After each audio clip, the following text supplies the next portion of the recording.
Je, unapitia changamoto ambayo imekuwa ikikusumbua kwa muda mrefu? Basi leo tukae pamoja tujifunze namna ya kutotishwa na hizi changamoto. Warumi 8 mstari wa 35 mpaka ule wa 37 inasema, ni nani atakayetutenga na upendo wa Kristo?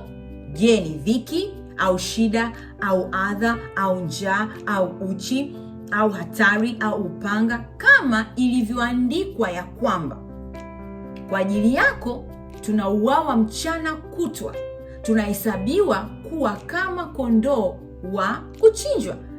Bali katika mambo haya yote tunashinda, na zaidi ya kushinda, mtwikeni Bwana fadhaa zenu. Haleluya! Kwa maana yeye hujishughulisha sana na mambo yenu.